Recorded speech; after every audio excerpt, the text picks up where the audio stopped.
him. And the man and the father died. But what was so interesting about this story is that Elimelech didn't trust God enough, because he had left a land that was the house of bread. Even though there was a famine in the land, all he had to do was to trust God.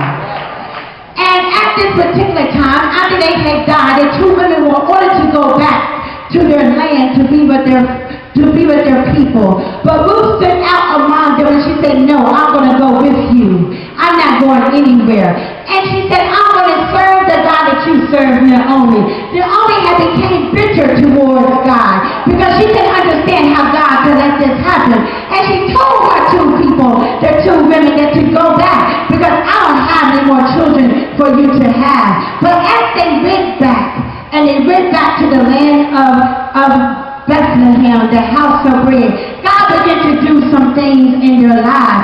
So she sent out Ruth to glean in the field. And as she was gleaning in the field, she began to have favor. How many know that favor just ain't fair? Come on here. So as she began to glean in the field, she began to talk about this man called Boaz.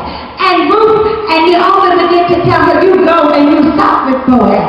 I need for you to do something." As she went and she laid at the feet of Boaz. And in the morning when he woke up, he began kindred to her. And he said, "Well, I cannot go and be with you right now because I'm really not the kinsman redeemer." You see, the kinsman redeemer was the one who redeemed people back. They had to take the wife and they had to take the land. So he went to the gate and sought with the elders. And as he sought with the elders and he sought the kinsmen, he decided that he wasn't going to take the wife, but he can take the land.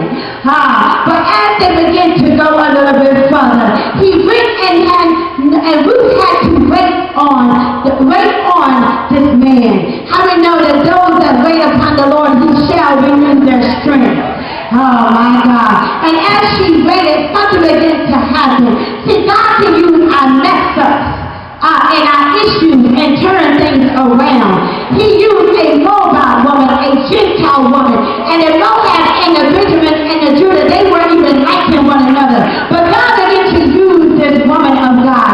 And as she used them, they began to fall in love and they got married. And as they got married, there's something that happened at the end of the story.